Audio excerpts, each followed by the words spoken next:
tidak bisa mengetahui hal-hal surgawi. Ketika Yesus berbicara tentang hal surgawi, maka tidak akan mengerti. Ketika ada orang yang menyampaikan tentang roh, manusia roh, tidak akan mengerti. Karena yang dia alami hanya secara daging, secara fisik.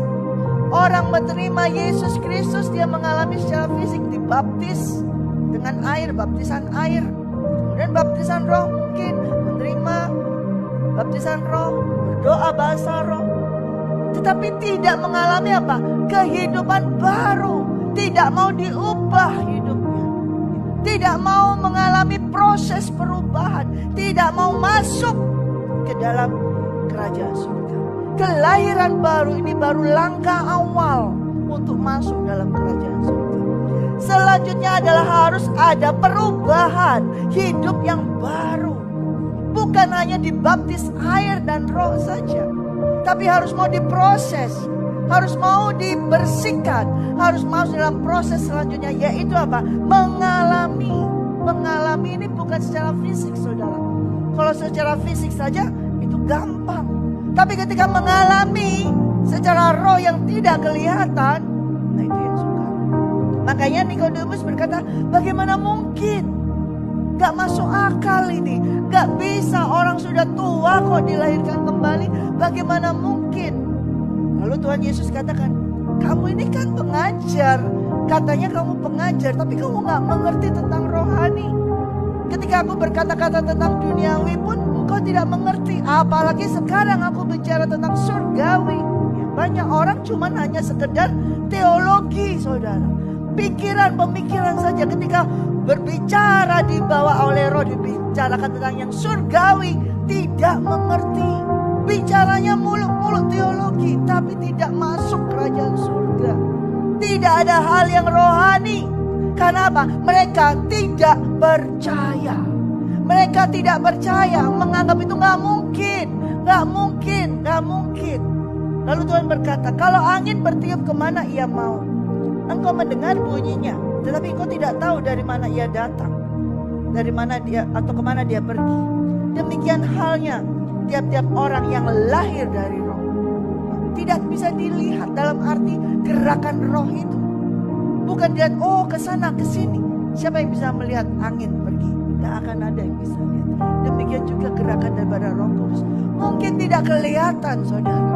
Ketika dia menggerakkan hati kita, ketika dia membebat hati kita, tidak ada yang lihat, tapi ada perubahan dalam kehidupan kita, sehingga kita bisa melihat apa yang Tuhan mau lihatkan. Tidak ada seorang pun yang telah naik ke surga selain daripada Dia yang telah turun dari surga, yaitu Anak Manusia. Yesus menyampaikan hal ini kepada Nikodemus. Tidak ada yang bisa naik ke surga selain daripada Anak Manusia yang sudah turun ke dunia. Jadi kalau Dia naik ke surga, berarti Dia sudah turun. Dan yang bisa turun, yang bisa naik adalah Anak Manusia itu sendiri, yaitu Yesus Kristus. Artinya ketika kamu mau bertanya, menginginkan kehidupan yang kekal, ini ada di depanmu. Ini tentang Nikodemus ya. Di depanmu, yang itu yang sudah pernah turun dan yang akan naik. Nah, kamu tidak percaya dengan yang kelihatan ini.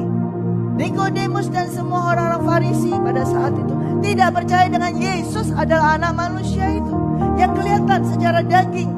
Bagaimana mungkin ketika Yesus mengajarkan tentang surgawi, mereka bisa percaya? Orang Yesus sendiri mereka tidak percaya. Mereka menolaknya. Mereka tidak percaya, tidak bisa melihat. Karena apa? Mereka belum mengalami kelahiran baru. Sehingga pada saat itu mereka tidak melihat Yesus sebagai Tuhan dan Juru Selamat. Mereka hanya melihat Yesus sebagai anak tukang kayu. Mereka hanya melihat Yesus dari Nazaret, Galilea. Hanya melihat di situ saja. Tetapi tidak bisa melihat bahwa Yesus adalah anak Allah itu yang turun dari surga. Dia tidak bisa melihat. Yang bisa melihat adalah orang yang mengalami kelahiran baru, yang sudah dibaptis, yang sudah dilahirkan dari air dan roh. Pada saat itu Tuhan menyampaikan, dan sama ayat 14 seperti Musa. Karena mereka tahu, karena orang-orang Farisi ini tahu banget cerita tentang Musa. Mereka orang Farisi, ahli Taurat ini sangat tahu tentang Taurat, tentang Musa. Oleh karena itu Tuhan menghubungkan dengan Musa, karena pada saat itu juga terjadi, adalah untuk sebagai simbol daripada anak manusia.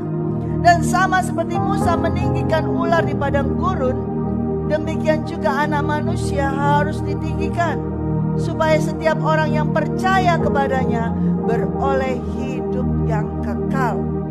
Coba kita lihat di dalam Bilangan 21 ayat 4. Bilangan 21 ayat 4. Coba kita lihat ceritanya tentang apa yang Tuhan Yesus sampaikan. Bilangan 21 ayat 4. Setelah mereka berangkat dari Gunung Hor, berjalan ke arah Laut Teberau untuk mengelilingi tanah Edom, maka bangsa itu tidak dapat lagi menahan hati di tengah jalan.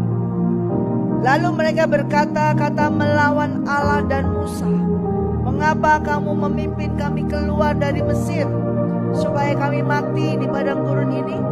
Sebab di sini tidak ada roti, tidak ada air, dan akan makanan hambar ini kami setelah muak." Lalu Tuhan menyuruh ular tedung ke antara bangsa itu yang memakut mereka, sehingga banyak dari orang Israel yang mati. Kemudian datanglah bangsa itu mendapatkan Musa dan berkata, "Kami telah berdosa, sebab kami berkata-kata melawan Tuhan dan engkau. Berdoalah kepada Tuhan, supaya dijauhkanlah ular-ular ini daripada kami." Lalu Musa berdoa untuk bangsa itu. Maka berfirmanlah Tuhan kepada Musa, "Buatlah ular tedung dan taruhlah itu pada sebuah tiang. Maka setiap orang yang terpakut jika ia melihatnya akan tetap hidup." Lalu Musa membuat ular tembaga dan menaruhnya pada sebuah tiang. Maka jika seorang dipakut ular dan ia memandang kepada ular tembaga itu, tetaplah ia hidup. Ada suatu masa pada saat itu ketika mereka berangkat dari Gunung Hor ke arah Laut Teberau untuk mengelilingi tanah Edom. Bangsa itu sudah gak tahan. Ketika berada di padang gurun, berada di suatu kesesakan, bangsa ini gak tahan.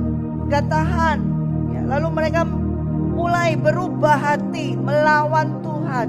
Ya, tidak dapat lagi menahan hatinya dan memperkatai Tuhan dan memperkatai Musa, "Mengapa kamu memimpin kami keluar dari Mesir, supaya kami mati di padang gurun ini? Di sini gak ada roti, gak ada air. Makanan ini, mana ini hambar. Sudah bosan, sudah muak. Mereka makan mana setiap hari." Ketika mengalami suatu kesesakan seperti itu, bangsa Israel mulai tidak tahan hatinya. Berapa banyak dari kita semua manusia ketika mengalami kesesakan sudah gak tahan. Gak ada uang, gak ada air, gak ada uang, gak ada makanan, gak ada apa, semuanya gak tahan. Sama seperti bangsa Israel, tidak tahan mereka. Tidak bisa kuat menahan semuanya itu. Sehingga mereka mulai ngomong berdosa, mengata-katai Musa hamba Tuhan. Itu berdosa bagi Tuhan. Mengata-katai Tuhan, mengata-katai pemimpinnya, itu sangat berdosa. Karena pemimpinnya saat itu adalah pemimpin yang diurapi oleh Tuhan, yaitu Musa. Dan itu berdosa bagi Tuhan. Dan Tuhan tidak pakai lama lagi, langsung dia mendatangkan itu ular-ular tedung. Dan setiap orang yang mulai mengata-ngatai Musa dan Tuhan dipakut dengan ular itu dan mati semua. Banyak yang mati, baru mereka sadar, lari kepada Musa lagi yang tadi dikata-katai, "Doain kita dong, doain kita sudah berdosa kepada Tuhan." Dan Musa tetap berdoa untuk bangsa itu. Lalu Tuhan berfirman, "Buat dari tembaga ular tedung dan tinggikan itu, taruh di tiang, tinggikan itu." Kalau bukan berarti setelah itu dihilangkan tuh ular-ular tedung yang lain, tetap ada banyak ular-ular tedung. Tapi Tuhan perintahkan saat itu kepada Musa, bukan berdoa supaya ular itu minggir semua, tapi Tuhan perintahkan Musa, buat dari tembaga, modelnya persis ular tedung, dan taruh di tiang tinggi. Kalau ada orang yang dipakut dengan ular, berarti masih ada ular di situ dan masih ada orang yang sakit. Tapi kalau dia percaya, dia melihat ular tedung itu, dia tidak akan mati. Itu Tuhan sengaja buat untuk bangsa Israel supaya menjadi lambang bahwa nanti anak manusia itu akan ditinggikan.